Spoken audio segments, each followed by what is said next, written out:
जय राधा माधव कुंज बिहारी जय राधा कुंज बिहारी जय गोपी जन वल्लभा गिरिवरधारी जय गोपी जन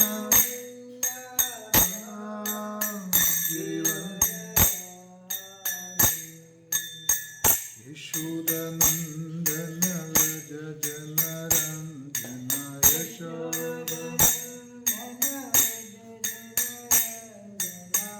यमुनतीरावनचारी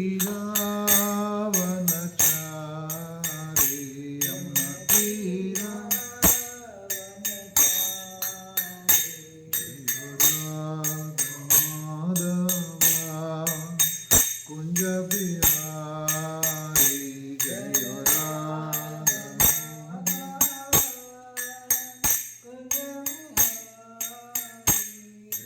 गोपी जन वल्लभा गिरिवरधारी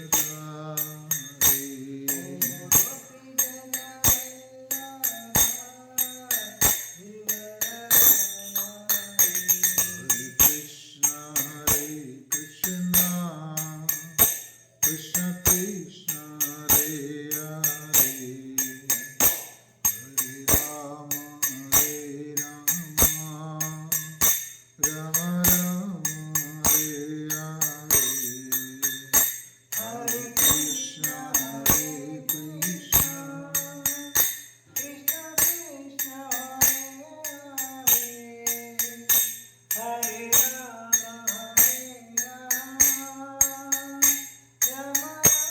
हरे कृष्ण कृष्ण कृष्ण हरे हरे हरे राम राम राम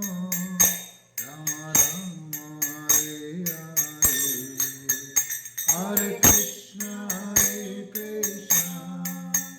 कृष्ण कृष्ण हरे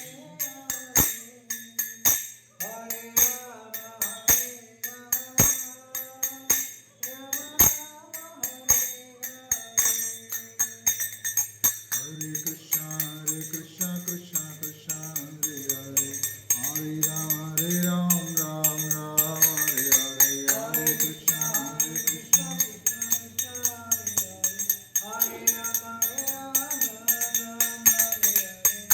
कृष्ण हरे कृष्ण कृष्ण कृष्ण हरे हरे हरे राम राम हरे हरे हरे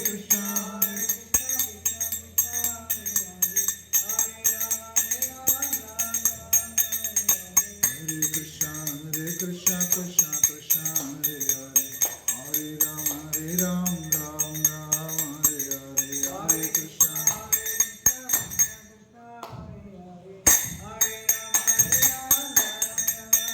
जय राधा कृष्ण राम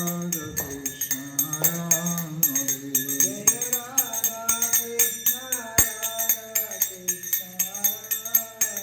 जय जगन्नाथ बलदेवा सुभद्रमयि जय सुदर्शन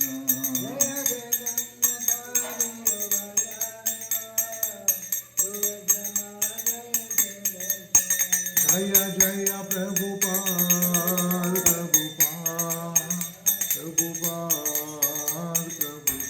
जय जय प्रभुपाद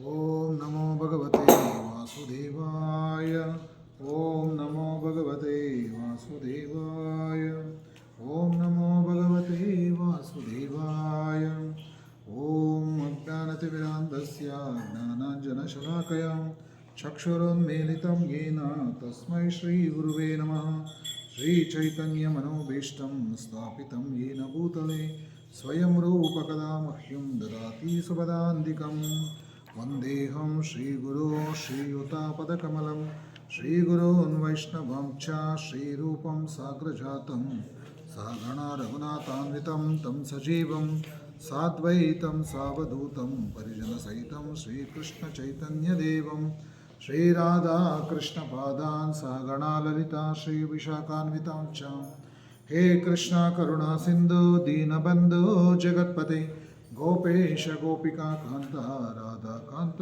नमोऽस्तुते तप्त कांचन गौरांगी राधे वृंदावनेश्वरी वृषभानुसुते देवी प्रणमामि हरिप्रिये वाञ्छाकल्पतरुभ्यश्च कृपा सिन्धुभ्येव च पतितानां पावनेभ्यो वैष्णवेभ्यो नमो नमः। जय श्री कृष्ण चैतन्य प्रभु नित्यानंद श्री अद्वैत गदाधर श्रीवासादि गौरभक्तवृंद। हरे कृष्णा कृष्ण कृष्ण हरे हरे हरे राम राम राम हरे हरे। ಶ್ರೀಮದ್ ಭಾಗವತಂ 4ನೇ ಸ್ಕಂದ ಅಧ್ಯಾಯ 31 ರಚಯಿತರಿಗೆ ನಾರದರ ಉಪದೇಶ ಶ್ಲೋಕ 20 ಅಪಹತ ಸಕಲೈ ಪಣಾಮಲಾತ್ಮ ನೈವಿರತ ಮೇದಿತ ಭಾವನೋಪಶೂತಃ ನಿಜವನಾವಶಗತ್ಯಮಾತ್ಮಂ ನೋಯಂ ನ ಸರತಿ ಛಿದ್ರಮದಕ್ಷರ ಸತಾಂ ಹಿ. ಅಪಹತ ನಾಶಗೊಳಿಸಿದ, ಪದಾರ್ಥವನ್ನು ಕೊಟ್ಟಿರುವ ಶ್ರೀಲ ಪ್ರಭುಪಾದರಿಗೆ ಇಚ್ಛಾ. ಅಪಹತ ನಾಶಗೊಳಿಸಿದ, ಸಕಲ ಎಲ್ಲ, ಏಷಣ ಅಪೇಕ್ಷೆಗಳುಳ್ಳ, ಅಮಲ ಕಳಂಕರಹಿತ, ಆತ್ಮನಿ ಮನಸ್ಸಿಗೆ, ಅವಿರತಂ ನಿರಂತರವಾಗಿ, ವಿದಿತ ಹೆಚ್ಚುತ್ತಿರುವ, ಭಾವನಾ ಭಾವನೆಗಳೊಂದಿಗೆ, ಉಪಹೂತಃ ಆಹ್ವಾನಿಸಲ್ಪಟ್ಟ, ನಿಜ ಜನ ತನ್ನ ಭಕ್ತರು, ವಶ ನಿಯಂತ್ರಣದಲ್ಲಿ, ಗತ್ವಂ ಹೋಗುತ್ತಾ, ಆತ್ಮನಃ ತನ್ನನ್ನು, ಅಯನ್ ತಿಳಿಯುತ್ತಾ, ನ ಸರತಿ ಕಾಣದಾಗುವುದಿಲ್ಲ, ಛಿದ್ರವತ್ ಆಕಾಶದಂತೆ, ಅಕ್ಷರ ದೇವೋತ್ತಮ ಪರಮಪುರುಷನು, ಸತಾಂ ಭಕ್ತರ, ಹಿ ಖಂಡಿತವಾಗಿಯೂ. ಅನುವಾದವನ್ನು ಕೊಟ್ಟಿರುವ ಶ್ರೀಲ ಪ್ರಭುಪಾದರಿಗೆ ಇಚ್ಛಾ. ಎಲ್ಲ ಭೌತಿಕ ಆಶೆಗಳಿಂದ ಸಂಪೂರ್ಣವಾಗಿ ಮುಕ್ತರಾಗುವುದರಿಂದ ಭಕ್ತರು ಎಲ್ಲ ಭೌತಿಕ ಕಾಲುಷ್ಯದಿಂದಲೂ ಮುಕ್ತರಾಗುತ್ತಾರೆ. ಇದರಿಂದ ಅವರು ಯಾವಾಗಲೂ ಸತತವಾಗಿ ಭಗವಂತನ ಬಗೆಗೆ ಚಿಂತಿಸುತ್ತಾ ಅವನನ್ನು ಹೆಚ್ಚಿನ ಪ್ರೇಮ ಭಾವದಿಂದ ಸಂಬೋಧಿಸಬಲ್ಲರು. ಆಕಾಶವು ಮೇಲುಗಡೆ ಹೇಗೆ ಎಂದೂ ಅದೃಶ್ಯವಾಗುವುದಿಲ್ಲವೋ ಹಾಗೆ ದೇವೋತ್ತಮ ಪರಮಪುರುಷನು ಭಕ್ತರ ವಶದಲ್ಲಿ ತಾನಿರುವನೆಂದು ತಿಳಿದು ಅವರನ್ನು ಒಂದು ಕ್ಷಣಕಾಲದವರೆಗೂ ಕೂಡ ಬಿಟ್ಟು ಹೋಗುವುದಿಲ್ಲ. ಭಾವಾರ್ಥವನ್ನು ಕೊಟ್ಟಿರುವ ಶ್ರೀಪಾದರಿಗೆ ಇಚ್ಛಾ. ದೇವೋತ್ತಮ ಪರಮಪುರುಷ ಜನಾರ್ದನನು ತನ್ನ ಭಕ್ತರ ಕಾರ್ಯಕಲಾಪಗಳಿಂದ ಬಹುಬೇಗನೆ ಸಂತೃಪ್ತನಾಗುತ್ತಾನೆ ಎಂದು ಹಿಂದಿನ ಶ್ಲೋಕದಿಂದ ಸ್ಪಷ್ಟವಾಗುತ್ತದೆ. ಪರಿಶುದ್ಧ ಭಕ್ತನು ಸದಾ ದೇವೋತ್ತಮ ಪರಮಪುರುಷನ ಚಿಂತನೆಯಲ್ಲಿ ಲೀನರಾಗಿರ್ತಾನೆ. ಶೃಣ್ವತಾಂ ಸ್ವಕಥಾ ಕೃಷ್ಣ ಎಂದು ಹೇಳಿರುವಂತೆ ಯಾವಾಗಲೂ ಕೃಷ್ಣನ ಬಗ್ಗೆ ಚಿಂತನೆ ಮಾಡುವುದರಿಂದ ಪರಿಶುದ್ಧ ಭಕ್ತನ ಹೃದಯವು ಎಲ್ಲ ಪ್ರಕಾರದ ಆಕಾಂಕ್ಷೆಗಳಿಂದ ಮುಕ್ತವಾಗುತ್ತದೆ. ಈ ಭೌತಿಕ ಪ್ರಪಂಚದಲ್ಲಿ ಜೀವಿಯ ಹೃದಯ ಲೌಕಿಕ ಆಶೆಗಳಿಂದ ತುಂಬಿರುತ್ತದೆ. ಜೀವಿಯು ಪರಿಶುದ್ಧನಾದಾಗ ಅವನು ಯಾವ ಭೌತಿಕ ವಸ್ತುವಿನ ಬಗೆಗೂ ಯೋಚನೆ ಮಾಡುವುದಿಲ್ಲ. ಮನಸ್ಸು ಸಂಪೂರ್ಣವಾಗಿ ಶುದ್ಧವಾದಾಗ ವ್ಯಕ್ತಿಯು ಧ್ಯಾನಯೋಗದ ಪರಿಪೂರ್ಣತಾವಸ್ಥೆಗೆ ಏರುತ್ತಾನೆ. ಏಕೆಂದರೆ ಆಗ ಯೋಗಿಯು ತನ್ನ ಹೃದಯದಲ್ಲೇ ದೇವೋತ್ತಮ ಪರಮಪುರುಷನನ್ನು ಸತತವಾಗಿ ನೋಡುತ್ತಾನೆ.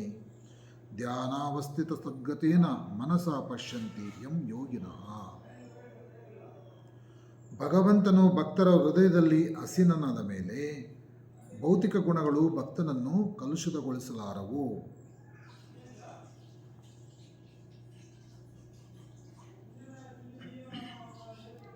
ಭೌತಿಕ ಗುಣಗಳ ವಶದಲ್ಲಿ ಎಲ್ಲಿಯವರೆಗೆ ಮಾನವನಿರುವನೋ ಅಲ್ಲಿಯವರೆಗೆ ಅವನು ಅನೇಕ ವಸ್ತುಗಳನ್ನು ಅಪೇಕ್ಷಿಸುತ್ತಾನೆ ಹಾಗೂ ಭೌತಿಕ ವಿಷಯ ಸುಖಗಳ ಉಪಭೋಗಕ್ಕಾಗಿ ಎಷ್ಟೋ ಯೋಜನೆಗಳನ್ನು ಹಾಕುತ್ತಾನೆ. ಆದರೆ ಭಗವಂತನು ಹೃದಯದಲ್ಲಿ ಕಾಣಿಸಿದ ಕೂಡಲೇ ಎಲ್ಲ ಭೌತಿಕ ಆಶೆಗಳು ಅದೃಶ್ಯವಾಗುತ್ತವೆ. ಮನಸ್ಸು ಭೌತಿಕ ಆಶೆಗಳಿಂದ ಸಂಪೂರ್ಣವಾಗಿ ಮುಕ್ತವಾದಾಗ ಭಕ್ತನು ಭಗವಂತನನ್ನು ಸತತವಾಗಿ ಧ್ಯಾನಿಸಬಲ್ಲನು. ಈ ರೀತಿಯಾಗಿ ಅವನು ಸಂಪೂರ್ಣವಾಗಿ ಭಗವಂತನ ಚರಣಕಮಲಗಳನ್ನು ಅವಲಂಬಿಸಿದ ವ್ಯಕ್ತಿಯಾಗುತ್ತಾನೆ. ಚೈತನ್ಯ ಮಹಾಪ್ರಭುಗಳು ಪ್ರಾರ್ಥಿಸುತ್ತಾರೆ, ಐನಂದ ತನುಜಾ ಕಿಂಕರಂ ಪತಿತಂ ಮಾಂ ಶಮೇ ಭವಾಂಬುಧೌ ಕೃಪಯಾ ತವ ಪಾದ ಪಂಕಜಂ ಸ್ಥಿತಧೂಲಿ ಸದೃಶಂ ವಿಚಿಂತಯ. ನನ್ನ ಪ್ರಿಯ ಪ್ರಭು, ನಾನು ನಿನ್ನ ನಿತ್ಯ ಸೇವಕ. ಆದರೆ ಹೇಗೋ ನಾನು ಈ ಭೌತಿಕ ಪ್ರಪಂಚದಲ್ಲಿ ಬಿದ್ದಿದ್ದೇನೆ. ದಯವಿಟ್ಟು ನನ್ನನ್ನು ಎತ್ತಿಕೊಂಡು ನಿನ್ನ ಪಾದ ಪಂಕಜದ ಧೂಳಿಯನ್ನಾಗಿ ಸೇರಿಸಿಕೋ. ಶಿಕ್ಷಾಷ್ಟಕದಲ್ಲಿ 5ನೇ ಶ್ಲೋಕ ಇದು. ಇದೇ ರೀತಿಯಾಗಿ ಶ್ರೀಲ ನರೋತ್ತಮ ದಾಸ್ ಠಾಕೂರರು ಪ್ರಾರ್ಥಿಸುತ್ತಾರೆ, ಆಹಾ ಪ್ರಭು ನಂದಸುತ ವೃಷಭಾನುಸುತ ಸುತಾಯುತ ಕರುಣ ಕರಹ ಈ ಬಾರ ನರೋತ್ತಮ ದಾಸ ಕ ನ ಟೇಲಿಯ ರಾಂಗ ಪಾಯ ಕೋಮ ಏನೇಕೆ ಆದೆ ಆಮಾರ. ನನ್ನ ಪ್ರಿಯ ಪ್ರಭು, ನೀನೀಗ ವೃಷಭಾನು ರಾಜನ ಮಗಳಾದ ಶ್ರೀಮತಿ ರಾಧಾರಾಣಿಯೊಡನೆ ಉಪಸ್ಥಿತನಾಗಿರುವೆ. ಈಗ ನೀವಿಬ್ಬರೂ ನನ್ನ ಮೇಲೆ ಕರುಣೆಯನ್ನು ತೋರಿಸಿ ನನ್ನನ್ನು ಹೊರಗೆ ನೂಕಬೇಡಿ, ಏಕೆಂದರೆ ನಿಮ್ಮನ್ನು ಬಿಟ್ಟು ನನಗೆ ಬೇರೆ ಆಶ್ರಯವಿಲ್ಲ. ಈ ರೀತಿಯಾಗಿ ದೇವೋತ್ತಮ ಪರಮಪುರುಷನು ತನ್ನ ಭಕ್ತರ ಮೇಲೆ ಅವಲಂಬಿತನಾಗುತ್ತಾನೆ. ಭಗವಂತನು ಅಜೇಯ, ಆದರೂ ಅವನ ಪರಿಶುದ್ಧ ಭಕ್ತನು ಅವನನ್ನು ಜಯಿಸುತ್ತಾನೆ. ತನ್ನ ಭಕ್ತನಿಗೆ ಅಧೀನನಾಗಿರುವುದರಲ್ಲಿ ಭಗವಂತನು ನಲಿಯುತ್ತಾನೆ.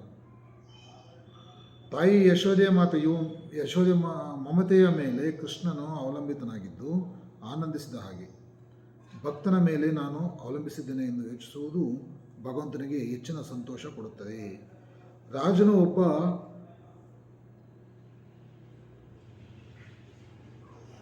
ವಿದೂಷಕನನ್ನು ವಿನೋದನ ಸಲುವಾಗಿ ನಿಯೋಜಿಸಿಕೊಳ್ಳಬಹುದು. ಆ ವಿದೂಷಕನ ಹಾಸ್ಯ ಮಾಡುವಾಗ ಕೆಲವು ಸಲ ರಾಜನು ಅವಹೇಳನಕ್ಕೊಳಗಾಗಬಹುದು. ಆದರೂ ರಾಜನು ಆ ಕಾರ್ಯಕಲಾಪಗಳನ್ನು ನೋಡಿ ಖುಷಿಪಡ್ತಾನೆ. ಪ್ರತಿಯೊಬ್ಬ ಭಕ್ತನು ಭಗವಂತನನ್ನು ಬಹಳ ಗೌರವಾದರಗಳಿಂದ ಘೋಷಿಸುತ್ತಾನೆ. ಆದ್ದರಿಂದ ಭಗವಂತನು ಕೆಲವು ವೇಳೆ ತನ್ನ ಭಕ್ತರಿಂದ ಬಯಸಿಕೊಂಡು ಆನಂದ ಪಡಲು ಇಷ್ಟಪಡುತ್ತಾನೆ. ಈ ರೀತಿ ಭಗವಂತ ಮತ್ತು ಆತನ ಭಕ್ತರ ಮಧ್ಯೆ ಶಾಶ್ವತವಾಗಿರುವ ಸಂಬಂಧವು ಮೇಲಿರುವ ಆಕಾಶದಂತೆ ಸ್ಥಿರವಾಗಿರುತ್ತದೆ.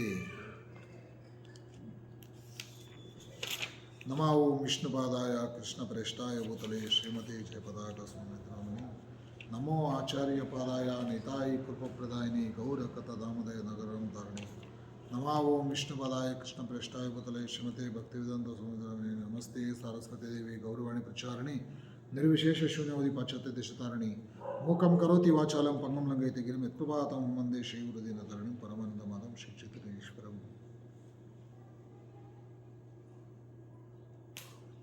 ಹರೇ ಕೃಷ್ಣ.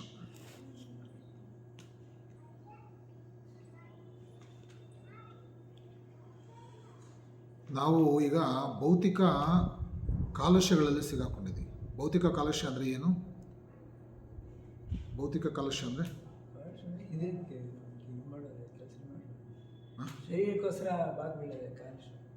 ಹಾಂ, ಭೌತಿಕ ಕಾಲುಷ್ಯ ಯಾಕೆ ಬರುತ್ತೆ ಅಂದರೆ, ಭೌತಿಕ ಕಾಲುಷ್ಯ ಅಂದರೆ ಏನಪ್ಪ ಅಂದರೆ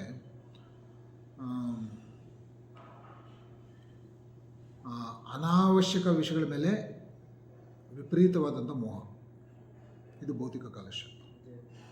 ಅನಾವಶ್ಯಕ ವಿಷಯಗಳೇನು?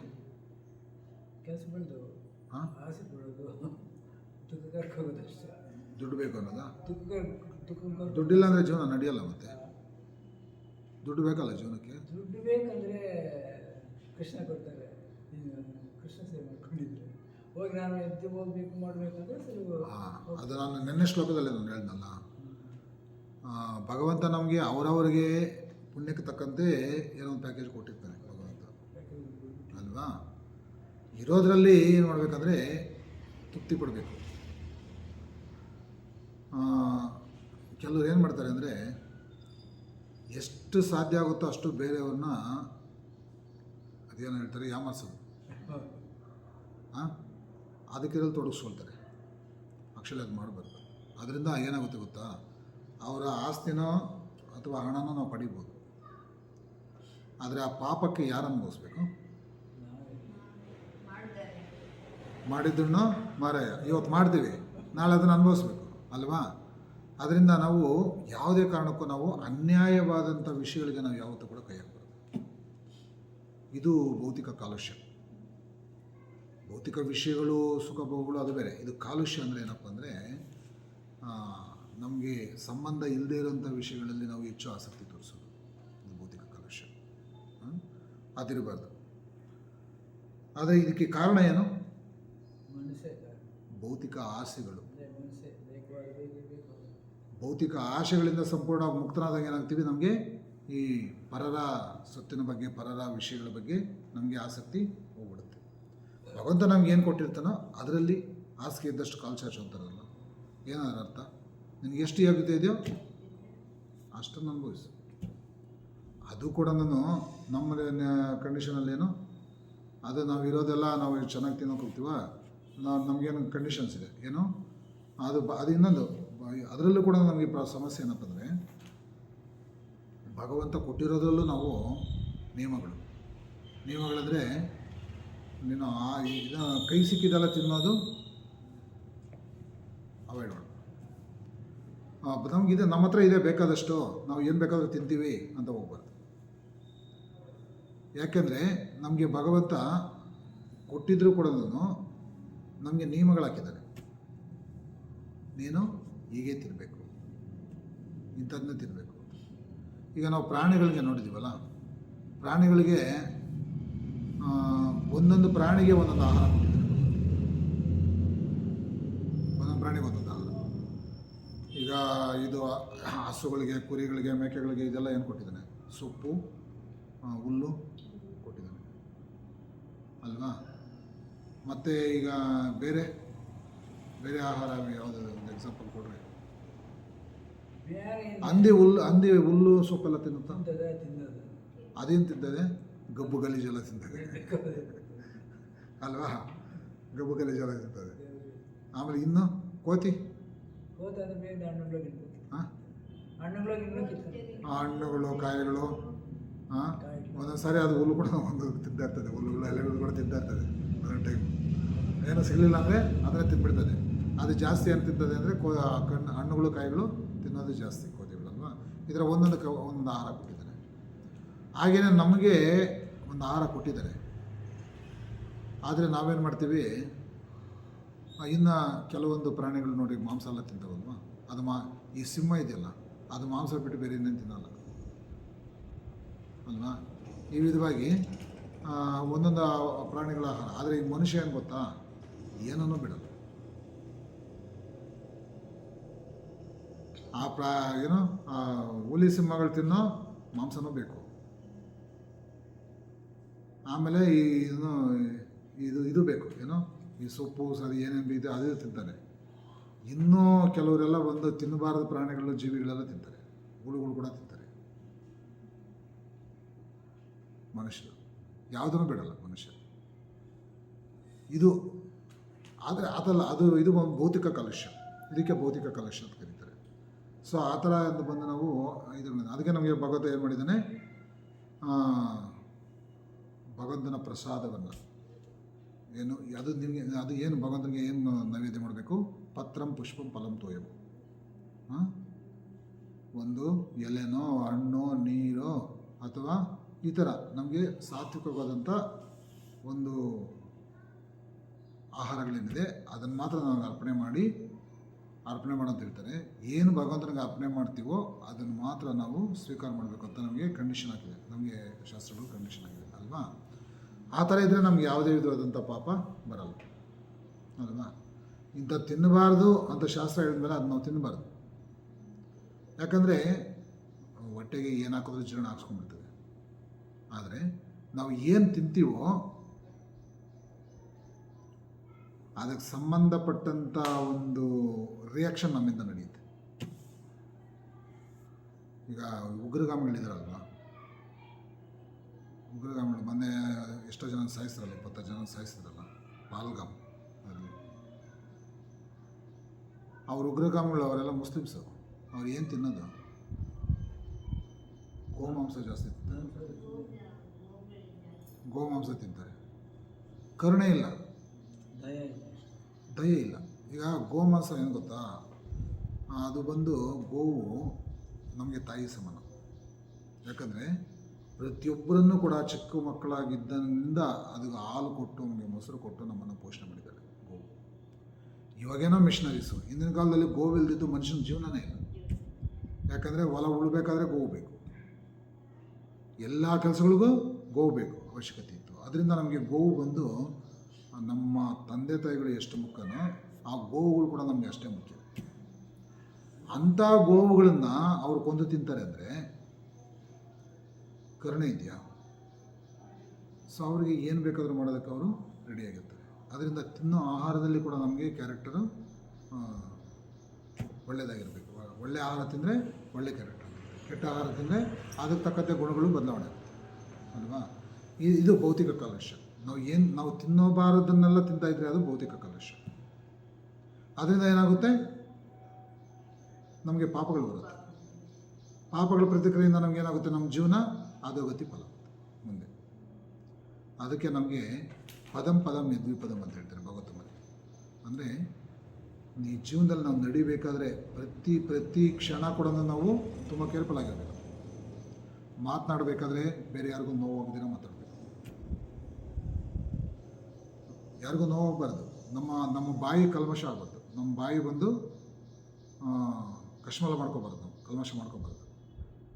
ಬಾಯಿ ಬಂದು ಶುದ್ಧವಾಗಿರಬೇಕು. ಬಾಯಿ ಶುದ್ಧವಾಗಿರಬೇಕಾದ್ರೆ ಏನು ಮಾಡಬೇಕು, ಒಳ್ಳೆ ಮಾತು ಮಾತಾಡಬೇಕು, ಎಲ್ಲರಿಗೂ ಆನಂದಕರವಾಗಿ ಮಾತಾಡಬೇಕು ಅಲ್ವಾ? ಆಮೇಲೆ ಬಾಯಿ ಪ್ಲಸ್ ನಾಲಿಗೆ, ಅಂದರೆ ನಾಲಿಗೆ ಬಂದು ಶುದ್ಧವಾದಂಥ ಆಹಾರ, ಭಗವಂತನಿಗೆ ನೈವೇದ್ಯ ಮಾಡಿದಂಥ ಶುದ್ಧವಾದಂಥ ಆಹಾರ ಪ್ರಸಾದ ನಾವು ಸ್ವೀಕಾರ ಮಾಡಬೇಕು ಅಲ್ವಾ? ಇನ್ನು ನಾವು ಕೇಳೋಂಥ ವಿಷಯಗಳು, ಕಿವಿ, ಆ ಕಿವಿನಲ್ಲಿ ಕೂಡ ಅಷ್ಟೇ. ನಾವು ಯಾವತ್ತೂ ಕೂಡ ಒಂದು ಸತ್ಸಂಗದಲ್ಲಿ ಭಾಗವಹಿಸಿ ಅಲ್ಲಿ ಪಾಠಗಳು, ಪ್ರವಚನಗಳು ಇದೆಲ್ಲ ಕೇಳ್ತಾ ಇದ್ರೆ ಏನಾಗುತ್ತೆ, ನಮ್ಮ ಮನಸ್ಸು ಬಂದು ಆ ಕಡೆನೇ ಎಳೆಯುತ್ತೆ. ಅದೇ ನಾವು ಮಾಡಬಾರದಂಥ ಸಂಘಗಳು ಸೇರಿ ನಾವು ಯಾರ್ಯಾರ ಸಂಘಗಳಿಗೆ ಹೋಗ್ತೀವೋ ಅವರ ಕ್ಯಾರೆಕ್ಟರ್ ಏನಿರುತ್ತೆ ಆ ಪ್ರಭಾವ ನಮ್ಮ ಮೇಲೆ ಬೀಳುತ್ತೆ, ನಾವು ಅದೇ ಆಗ್ತೀವಿ. ಯಾವಾಗಲೂ ರಾಜಕೀಯದವ್ರ ಜೊತೆನೇ ಇರ್ರಿ, ಏನಾಗ್ತದೆ, ನಿಮಗೂ ರಾಜಕೀಯದ ಮೇಲೆ ಆಸಕ್ತಿ ಬಂದ್ಬಿಡ್ತದೆ. ಬರುತ್ತಾ ಇಲ್ವ? ಬರಲ್ಲ ಪ್ರಭು? ರಾಜಕೀಯದವರು ಇದ್ದರೆ ಹೌದು. ಆಮೇಲೆ ಇನ್ನು ಕೆಲವ್ರು ನೋಡಿ, ಕೆಲವರಿಗೆ ಬಂದು ಈ ಫಿಲಮ್ಗಳಂದರೆ ತುಂಬ ಆಸಕ್ತಿ. ಅವರಿಗೆ ಫುಲ್ಲು ಹೀರೋಗಳು, ಹೀರೋಯಿನ್ಗಳು, ಆ್ಯಕ್ಟ್ರ್ಗಳು ಹಿಸ್ಟ್ರಿ ಎಲ್ಲ, ಬಯೋಡೇಟಾ ಎಲ್ಲ ಅವರ ಹತ್ರನೇ ಇರ್ತದೆ, ಅವ್ರ ಮೈಂಡಲ್ಲೇ ಇರ್ತದೆ. ಇನ್ನು ಕೆಲವರಿಗೆ ಕ್ರಿಕೆಟ್ ಅಂದರೆ ಹುಚ್ಚು, ಆ ಕ್ರಿಕೆಟ್ಗೆ ಸಂಬಂಧಪಟ್ಟ ಡೀಟೇಲ್ಸ್ ಎಲ್ಲ ಅವ್ರ ಮೈಂಡಲ್ಲೇ ಇರ್ತದೆ. ಆ ಕ್ರಿಕೆಟಿಂದ ಏನು ಪ್ರಯೋಜನ ನಿಮಗೆ? ಏನು ಪ್ರಯೋಜನ ಇದೆಯಾ? ಆದರೆ ಹುಚ್ಚರ ಥರ ಬಿದ್ದು ಆಮೇಲೆ ಹುಚ್ಚರ ಥರ ಹುಚ್ಚರಾಗ್ಬಿಡ್ತಾರೆ.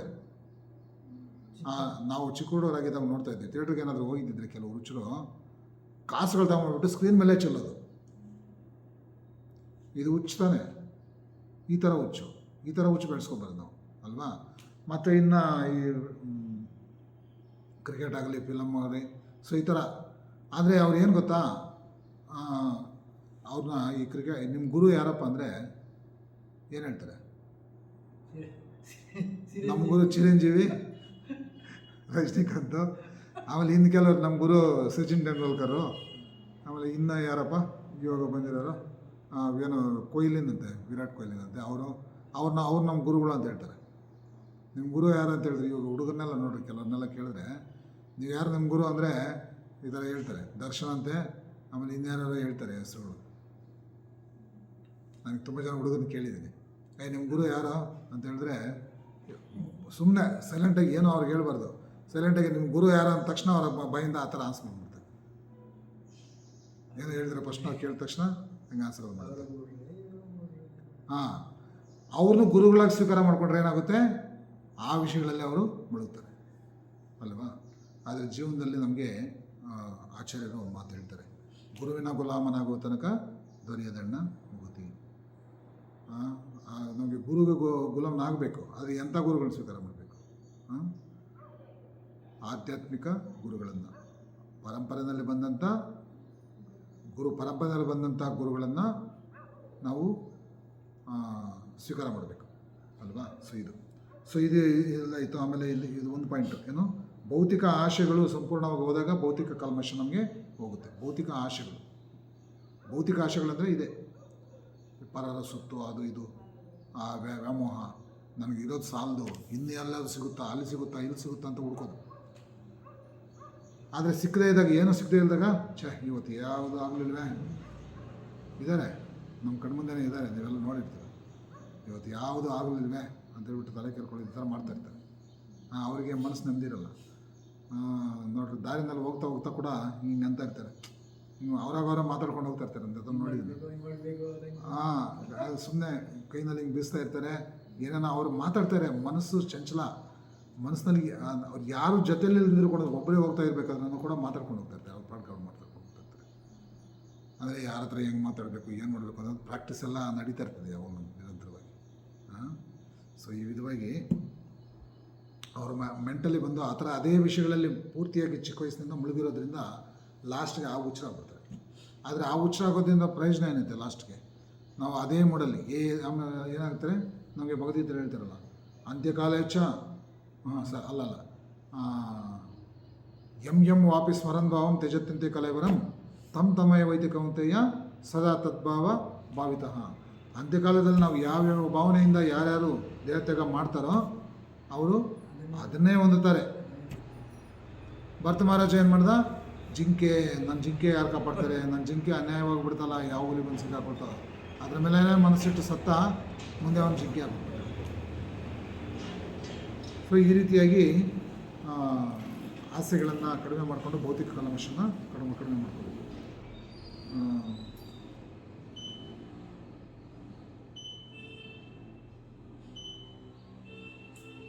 ಅದರಿಂದ ಏನಾಗುತ್ತೆ, ನಾವು ಇದೆಲ್ಲ ಬೌದ್ಧಿಕ ಕಲ್ಮಶ ಕಳ್ಕೊಂಡ ಮೇಲೆ ಇಲ್ಲೇನಾಗುತ್ತೆ ಅಂದರೆ, ಆ ವ್ಯಕ್ತಿ ಯಾವಾಗಲೂ ಸತತವಾಗಿ ಭಗವಂತನ ಬಗ್ಗೆ ಚಿಂತಿಸ್ತಾನೆ. ಭೌತಿಕ ಕಲ್ಮಶ ಕಳ್ಕೊಂಡು ನಾವು ಭಗವಂತನ ಮೇಲೆ ಆಸಕ್ತಿ ಬಂದಾಗ, ಆ ಭಗವಂತನ ಮೇಲೆ ನಮಗೆ ಒಂದೊಂದಿನಕ್ಕೂ ಎಲ್ಲದ್ರ ಮೇಲೆ ರುಚಿ ಬೆಳೆಯುತ್ತೆ. ಯಾವುದ್ರ ಮೇಲೆ ಬೆಳೆಸ್ಕೊಳ್ತೀವೋ ಅದ್ರ ಮೇಲೆ ರುಚಿ ಬೆಳೆಯುತ್ತೆ, ಯಾವಾಗಲೂ ಅದ್ರ ಬಗ್ಗೆನೇ ಚಿಂತೆ ಮಾಡ್ತಾರೆ. ಆದರೆ ನಾವು ಯಾವುದ್ರ ಮೇಲೆ ಬೆಳೆಸ್ಕೋಬೇಕಂದ್ರೆ ಭಗವಂತನ ಮೇಲೆ ಬೆಳೆಸ್ಕೋಬೇಕು.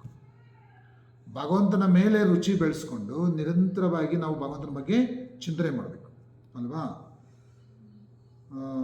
ಈ ರೀತಿಯಾಗಿ ನಾವು ಇದ್ದಾಗ ಏನಾಗುತ್ತೆ, ಭಗವಂತನ ಕಡೆ ಕಾಲದಲ್ಲಿ ಕೂಡ ಭಗವಂತನ ಸ್ಮರಿಸೋದಕ್ಕೆ ಸಾಧ್ಯ ಆಗುತ್ತೆ. ಕಡೆ ಕಾಲದಲ್ಲಿ ಭಗವಂತನ ಸ್ಮರಿಸಿದ್ರೆ ಏನಾಗುತ್ತೆ, ಅಂತ್ಯಕಾಲೇಚ ಮಾಮೇವ ಸ್ಮರನ್ ಮುಕ್ತ ಕಲೇವರಂ ಯಹ ಪ್ರಯಾತಿ ಸಮದ್ಭಾವಂ ಯಾತಿ ನಸ್ತತ್ರ ಸಂಶಯ.